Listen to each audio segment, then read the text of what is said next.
Welcome to the Wholesome Healing Collective.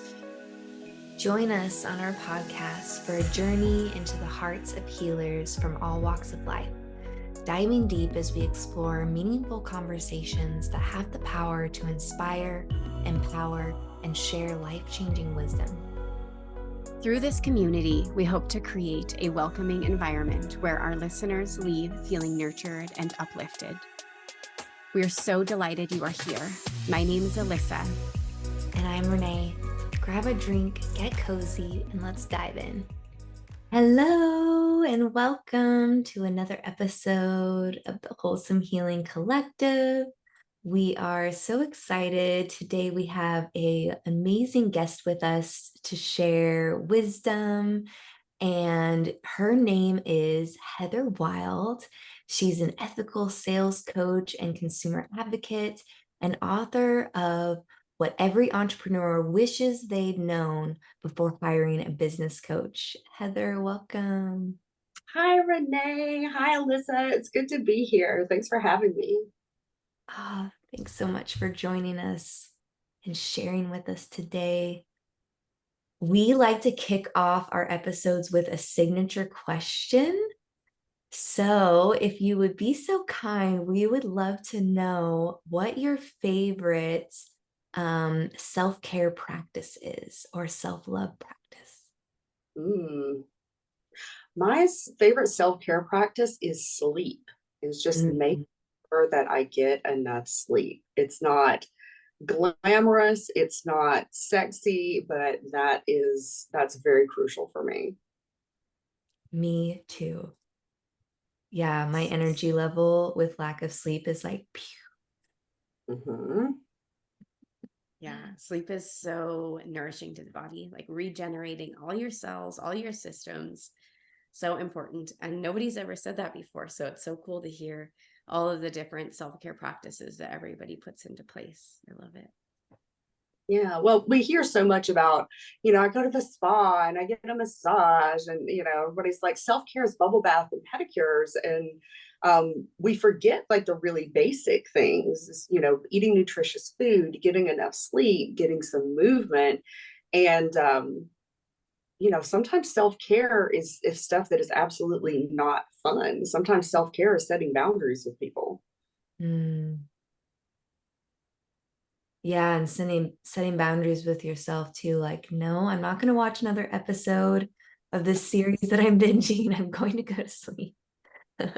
That is a hard one for me. As much as I love sleep and I prioritize it, I do have a teeny binging problem with TV. It sucks you in. Well, I'm excited to dive into the wisdom that you're here to share with us and the wisdom that you are sharing in your book. I know there's tons of nuggets that we can extract from that and talk about, but maybe just doing the broad question of why this book, why this topic, why now, what's called you to writing it, putting it out in the world? Yeah, so the reason that I wrote the book is because I have been burned multiple times by coaches and programs. And for the longest time, I thought there was something wrong with me. Like, I would see all the testimonials, I would buy into a program, I would work my butt off, I didn't make any progress. And then the narrative is that, well, if you don't get progress, if you don't get results, it's because you weren't all in. And I really internalized that. And I was like, there's something wrong with me. And then I started having more and more conversations with people. And like, there's maybe 2 or 3 people that I know personally who do not have some story of being burned by a coach, or, who overpromised, underdelivered, used really overhyped marketing to sell their stuff. And, so most people I know have been burned. And I hate that, because if people do like me, they really internalize that shame. And it made me give up on my business a lot. And it made it take way too long for me to become successful. And it also, like, for the people who just give up, like, the world loses access to those gifts. And that that's the truly horrifying thing to me. So the book is all about empowering people to make the best choice of what business coach they need at that moment and who is going to be of service to them. Yeah, I loved the preview that you sent over. It got me so excited about like my business and hiring a business coach. And I know we've talked about working together again. And I think I just got so excited about reading that chapter and like these useful nuggets of, don't like sign up for all these freebies, the master classes and all those things, because they're just honestly a way to like get you to buy from them. And it's a great way to like sample their energy, but usually it leads to buying the rest of the program where all of the information is. And that's a really valuable piece of information for me, because when I first started, I was like, oh, I like this free thing, this free thing, this free thing. And then all of a sudden I was like, just so spread out across all of I don't know, my energy was so spread out because I was registered to all these free things, but I wasn't getting any actual valuable information. It was just like tiny nugget, shiny, small, sparkly thing to get you to buy the program. And then you spend like way too much money. Whereas if you were just concentrated and read your book first, you would have an action plan and you'd know where to start. That's a huge part of it, because somebody can be a fantastic coach, but if they're not an expert at helping you in your type of business at your stage, it doesn't matter, right? And that's another myth that you just got one chapter of the book. I do a whole section on common myths in the online world, and one of them is, if I just pay for the super premium coach, that has 8 billion followers and is always talking about big money wins, then I'm going to be successful. And it's just not true. There's so much that goes into choosing to knowing like what kind of coach you need, and how to research them, warning signs, all that stuff. And I really just wanted to put everything in one, like as concise as possible document, so that people could really feel empowered in the way that they buy, and know that the investments they make are going to actually move them forward, not result in a lot of the people that use like the worst types of sales and marketing techniques, the really manipulative stuff. One of the bigger problems with them is that when you get in their program, not only do you generally not get results because they've overhyped everything, but they're often mentally and emotionally abusive. So people are actually getting traumatized or re-traumatized by these types of coaches. And there's too many good people doing great work out there that could help you more than a lot of the people using these really gross techniques. Yeah. And your summit, how to get, sorry, just dropped out of my brain. It was the Get ROI, in parentheses, Not Debt and Regret Summit. And it was fantastic. Alyssa was part of it. There were, I think, 15 other people, different types of business coaches and other types of coaches. And then Alyssa for like breath work and somatic work. And we just asked everybody, it's like, what does somebody, who does this benefit? And I loved it. I knew that I had chosen, really ethical people, because they're all people from my circle that I have, longstanding relationships with. But it was really interesting because like nobody said this is for beginners. Like, well, I think you did. And I agree with you. Your work could be for beginners, because it's often because we have dysregulated nervous systems that we fall for the hype. But everyone else, like even the strategy coach was like, don't come talk to me if you don't know your niche, I'm not the person to help you with this. Right. And, all systems and all strategies work, but they don't work for everyone. And that was a big point of the summit. Yeah, such valuable information that you shared. And I really appreciate being a part of that. Thank you.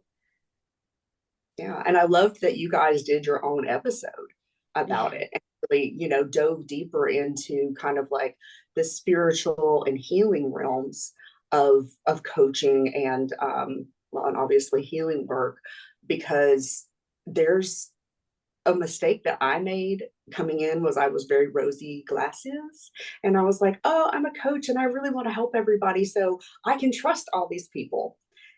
and it's not true. And one of the big mistakes that people make in like the spiritual and healing niches when they're shopping for somebody to help them is they're like, oh, this person's really spiritual, they know all these spiritual concepts, their marketing is, you know, what they say is just, it always just, it's so deep, it just touches my soul. And they automatically put on blinders and they're like, this person can do no wrong. And it's like, just because somebody says that they're a spiritual person or they're a mom or, you know, whatever, like, do not endow them with saint-like qualities. Like, you need to check them out. You need to be aware. Mhm. Yeah, we were talking about red flags before you joined, because Renee had been in a discovery call before and it did not feel right. Do you want to expand more on that, Renee? Yeah, yeah, it actually, when you said it so great how a dysregulated nervous system is often why we might gravitate or fall for some of those pitches. And that was, I feel like, exactly what happened to me in that time. It was years ago, prior to a lot of the training that has better equipped me now. And looking back, I'm like, oh, that's exactly what it was, because my energy was going outside of myself and I was grasping, I'm trying to find, like, here I am, I don't know what I'm doing, someone help me. And when they make it sound so great and shiny, it's like, oh, I'm going to grab onto you and Mhm. you're going to be my person and you're going to help me. But just like how you had mentioned also or I had read in that preview about how just because someone might be successful in what they're doing or their own business, their own practices, or your example of being spiritual, someone might be really spiritual and really have their niche down. That doesn't mean they can articulate it to you or know how to teach you or know how to apply those principles to your type of work. There's so many Mm. different variables that go into the translation into you and what you're growing.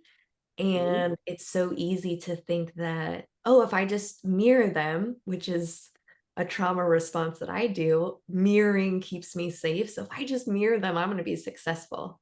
Mhm. And that's not necessarily the case. So in that scenario, I was in this discovery call. It sounded so great. Of course, there was a discount if I signed up for them in that call. So then I got talked into putting a deposit down to guarantee this rate. And then I get off the call and I'm like, ah, I just got backed into this corner and Mhm. signed up for something I wasn't sure of. Mhm. And without actually feeling into it, without actually evaluating how this would benefit me or affect my finances. And long story short, I ended up deciding that it wasn't the right fit and I didn't sign up for the program, but I was out $500 on that Mhm. deposit that they weren't going to give me back. And so there was, yeah, a lot of what just spurred in that conversation was very alive for me in that moment of a dysregulated nervous system clinging to that outside safety that I perceived, and then um naively thinking that the success of someone else could easily be applied to me.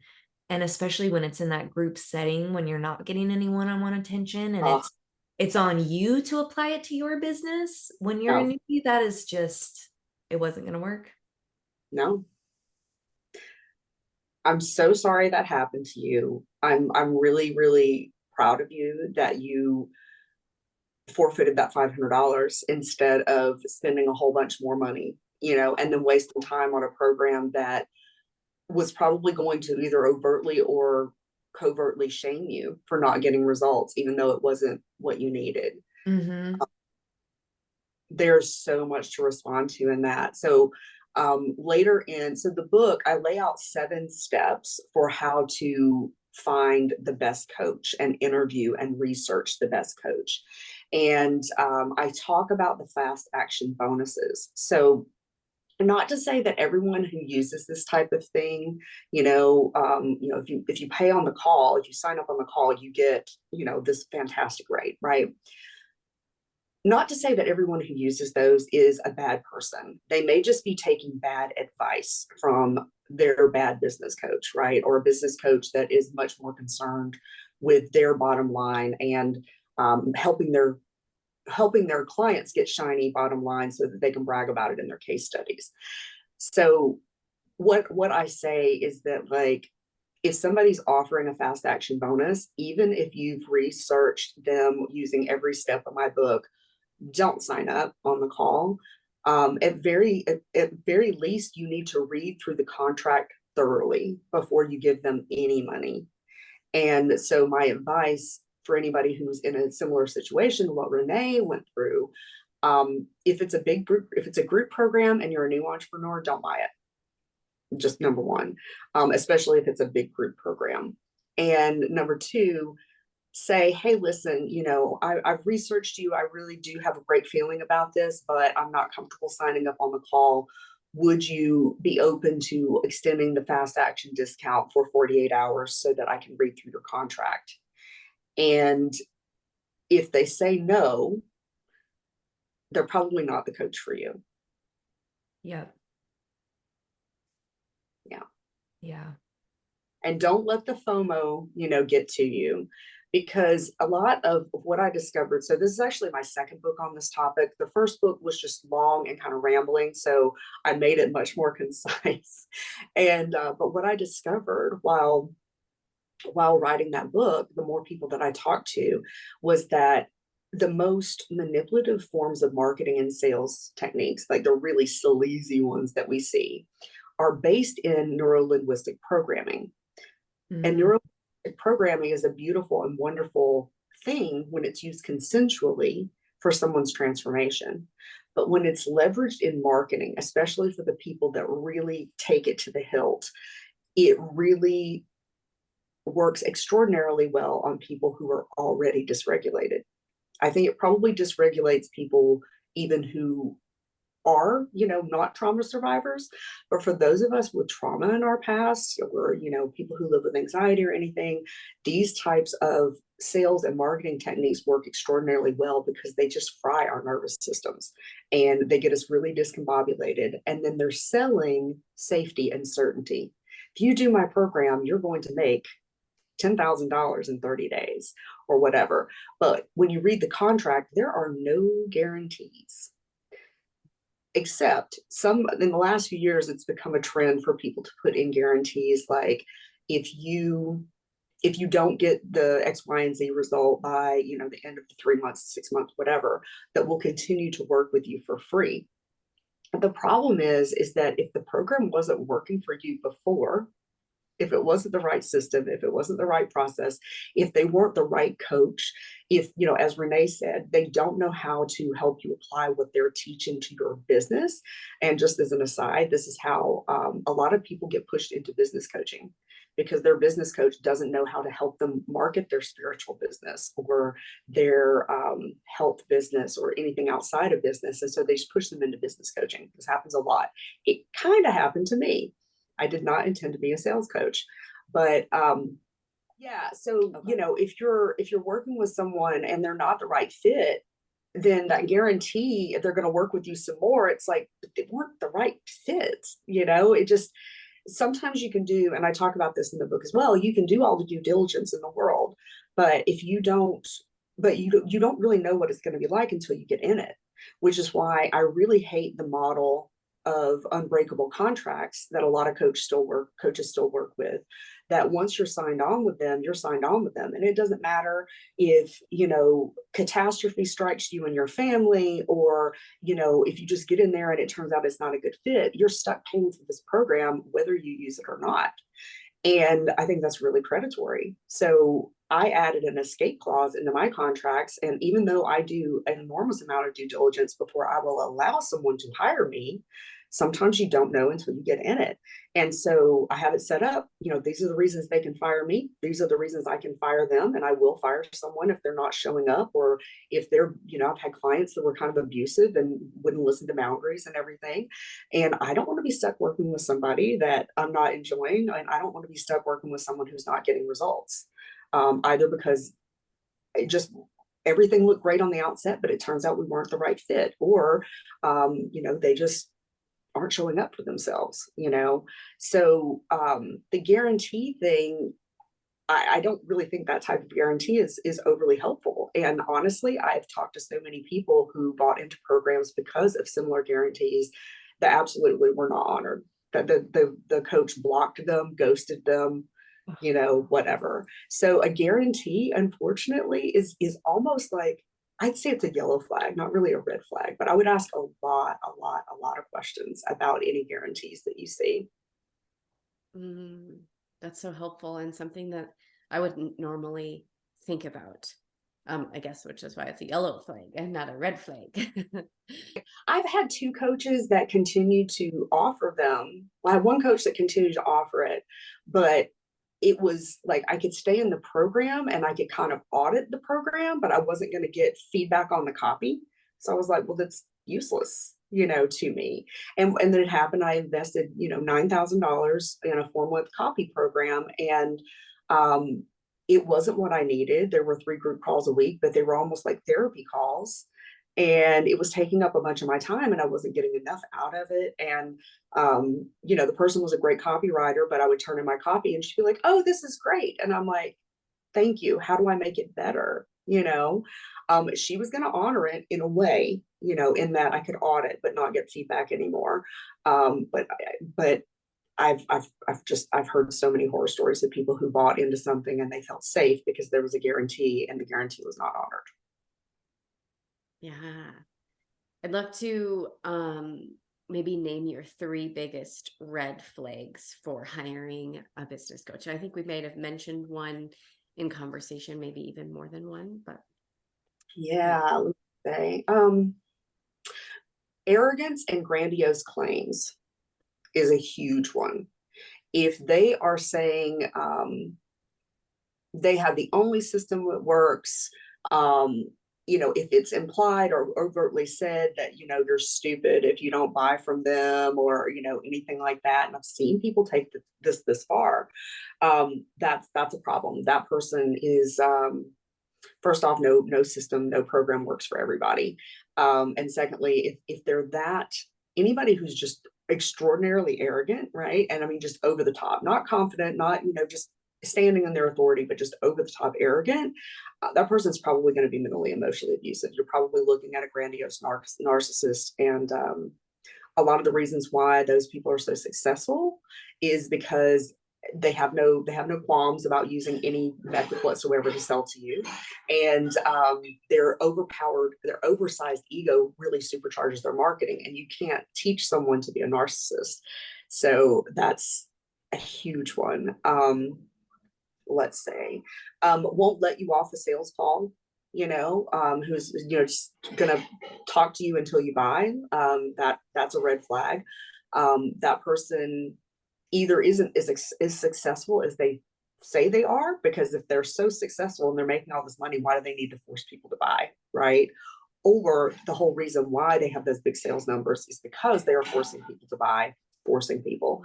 But when you go into a trauma response, it's which is probably what happened with Renee. She went into a trauma response, and then she was like, whoa, wait a minute, I know I've definitely done that. Or they're going to try to make you be pushy in order to close calls, and if that's not you, then their system isn't going to work for you.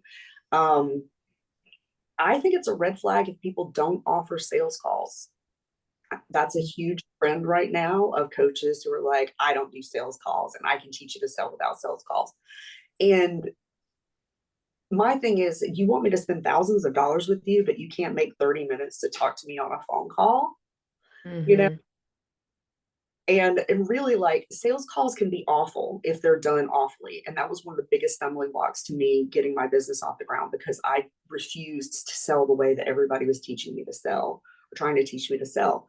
But if they're done ethically, and the point isn't to get on and pitch no matter what, the point is to get on and be a consultant and ask questions and do everything in your power to make sure the person's a good fit. And if you're really, really a good seller, you're actually going to do a lot of pre-qualifying before they even get on the call, right? But done well, sales calls are actually the most ethical way to sell, because it gives you a chance to, like, feel out each other's energy and, really ask questions and really done well, they really start the relationship off on a really strong foundation of trust. So that when you get into that first session with them, it's not awkward. It's, like, oh yeah, we're kind of buddies now. But it really starts the relationship off right. And it actually can help people to start getting results more quickly if they're done well.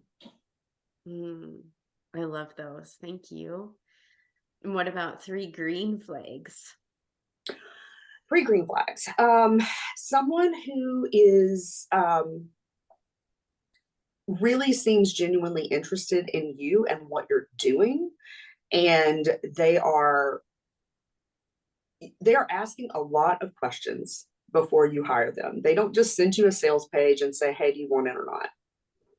Like, they really are asking questions to truly find out, like, I think in everything, but especially in business, I'll just speak on business because that's my area of expertise, but like, there's beginners and there's intermediate, and then there's people that are very advanced and they're looking to become masters, right? And they should be asking you a lot of questions to figure out where you are on that spectrum, right? Because it's going to make a huge difference in how well what they do is going to help you. So somebody that asks a lot of questions and is really trying to feel you out to make sure it's the best fit for you, especially if they talk to you and they're like, you know what? You're asking about this program, but honestly, what you need is this precursor program, right? That's a really good sign.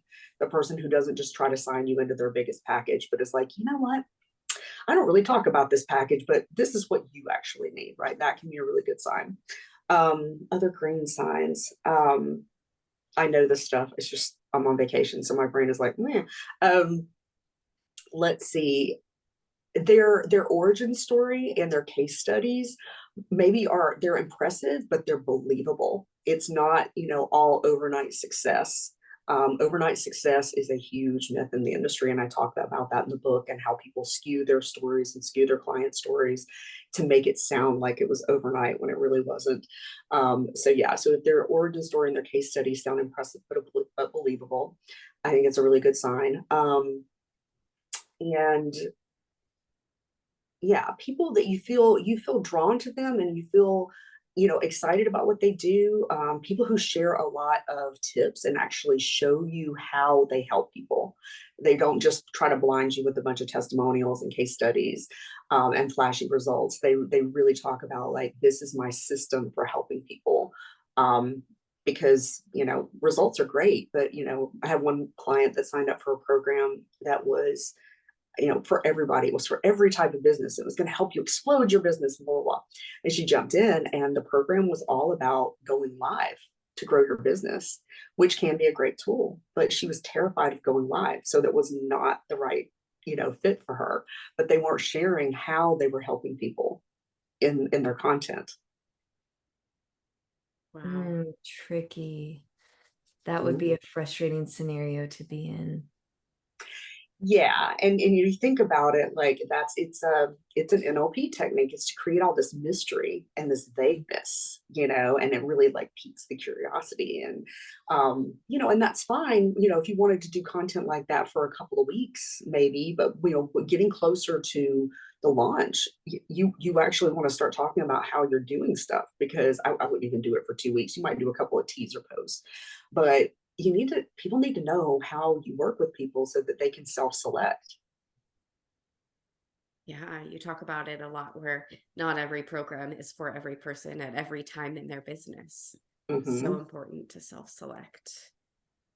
Well, yes. And, but the thing is, like, you really want to make sure that they don't have an unbreakable contract. You really want to, if you have to, negotiate in an escape clause. I've done that with one coach, where I was like, yeah, I really like what you're doing, but I really want an escape clause. And they added it in.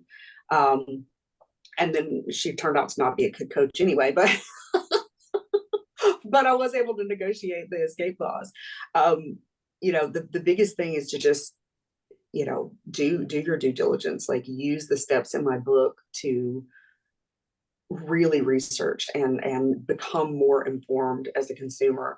One of the biggest red flags is the people who are telling you, buy quickly. if you don't buy quickly, you're not an empowered buyer. You don't trust yourself if you don't just buy quickly. If you have to ask a lot of questions, then you don't trust yourself. And that's the exact opposite of what an empowered buyer truly is. Anybody who's trying to shame you for asking questions or for not buying quickly, like, that's a huge red flag. Yes. Thank you for putting those red flags and green flags together for us. That's such great value there. Thank you. Thank you. Any questions, Renee? Renee always has such great, curious questions. Some of the questions I came in with kind of came into our conversation organically. Navigating discovery calls was definitely on my mind based on my experience, but also I have a resistance towards getting on a call with someone because I am intimidated by the thought of navigating a sales pitch. So I really appreciate the permissioning that you provide and that advocating for asking for what you need, whether it's 48 hours to review a contract or I want to sleep on it and feel into it. I want to echo that empowerment to people who are intimidated by those calls, because I do think that it is super important to have that interview and not just sign up for a program or a person that you haven't actually had a conversation with. So I really appreciate that. And what else feels alive?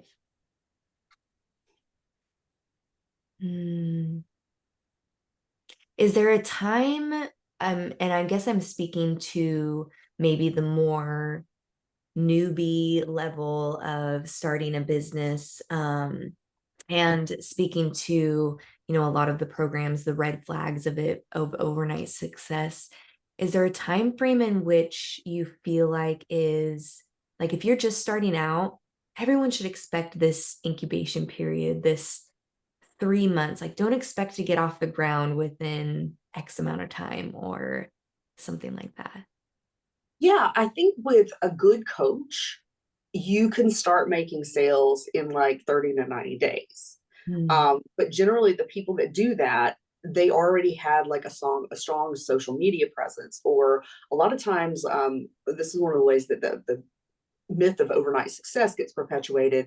Somebody has been working in a similar niche already, and then they switch to a slightly different niche, but the audience was very similar, and they're already very warm. And so when they start putting out offers, they're like, I made $30,000 in my first 30 days as a mindset coach, but they were already like a women's spirituality coach or something like that, right? But I think that, like, if you're really, I have a section in the book about like step 7 is actually how to be a good client that gets results. And I list out like all the things, the qualities of people who get good results. And if you're following those and you found somebody who's good for your business, and if you're new, then you need to be in a program or with a mentor who specializes in helping you get like your first 5 clients, first 10 clients, something like that. And, if you're doing everything, like, I would say even as a newbie, you could start making sales in 90 days. But sometimes it takes longer. Like I say that business it's not like paint by numbers, which is a lot of what you see out there is like, it's my 7-step process and it's guaranteed results and blah, blah, blah.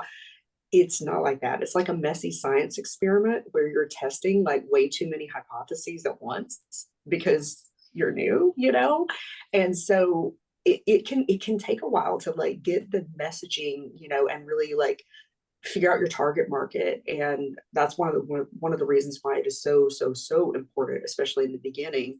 And I talk about that, I think, in the next couple of chapters after what you guys read.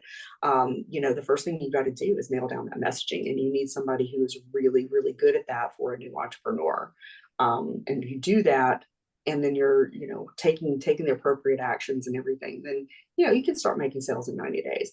Most people's businesses are not sustainable for the first year or two, which is something we don't talk about that, but it's not very common for all the talk about 100K years right out of the gate.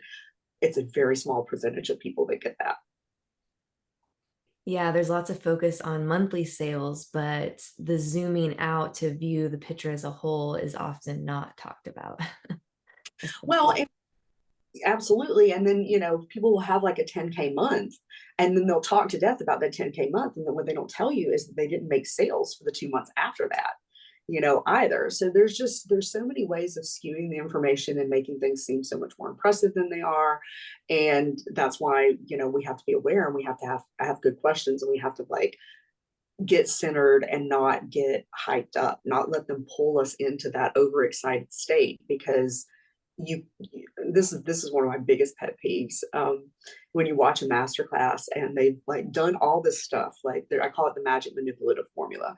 So they start you off with like a bunch of case studies and possibility and rah motivation, and then they move into like FOMO and scarcity, and like scaring you into believing that if you don't hire them, if you don't move right now, that you're not going to be successful. And then they pitch to you, and there's just all this, like, it gets all these competing neurotransmitters stirred up in your body so that you're just fried, especially if you're a trauma survivor. And then they're like, what does your gut tell you to do? It's like, you can't access your intuition and your gut when you're in that overly stimulated state, which is the whole point, is for them to like get you so discombobulated that you make an emotional instead of a rational decision. That's So so well easy. said. Thank you. I see that a lot in master classes, and it's icky. And it makes it very diluted and difficult to weed out. Or I guess it doesn't make it difficult, because I think with knowing some of the red flags, it allows you to see it quicker, but it's hard to, I guess, want to wade through all of that to try and find the right fit. And there's a little bit of like determination you have to peel back the layers and find that appropriate match. So I guess that's all, a little bit to say to the audience, like, don't give up, keep wading through. It's like when you go to a thrift store and it's a really good sale and you're like, oh man, I gotta like sift through all of these ones that I don't want, but you're gonna find a gem. Yeah, well said. I think it's a really, really good metaphor, or analogy. I always get those screwed up. But yeah, there's so many great people. And let me just reiterate, some people aren't evil that are using some of these really gross techniques. Sometimes they just have a really nasty sales coach that they're, or business coach they're working with that's really pushing them. But if they're using these techniques, I would steer clear of them. Maybe you might see their marketing a couple of years down the road when they've kind of come into their own and they've kind of dropped some of the grossness. But just to be safe, I would just back slowly away from anybody who's using this kind of stuff, because you don't know. You don't know if it's them or if it's a mentor. Thank you. Wrapping up here, when does your book come out? Who is it for? And what makes you the person to talk about this issue? What gives you that education and experience? Yeah, so the book should be out in the next few weeks. As always, things come up and you're like, oh, this isn't happening quite as quickly as I thought it would. It's written.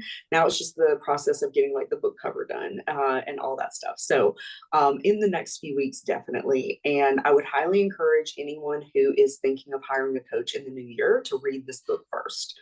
It's only going to be 99 cents when it comes out. So and I made it, I deliberately did everything I could to make it a quick read. So it's written to new entrepreneurs, because they're the ones that are most susceptible to being taken advantage of, because they're just not in the coaching world, and they haven't been burned yet, So it's written to new entrepreneurs. But the truth is, anybody who hires any type of coaches, not even just business coaches, could use this information to make more informed buying decisions.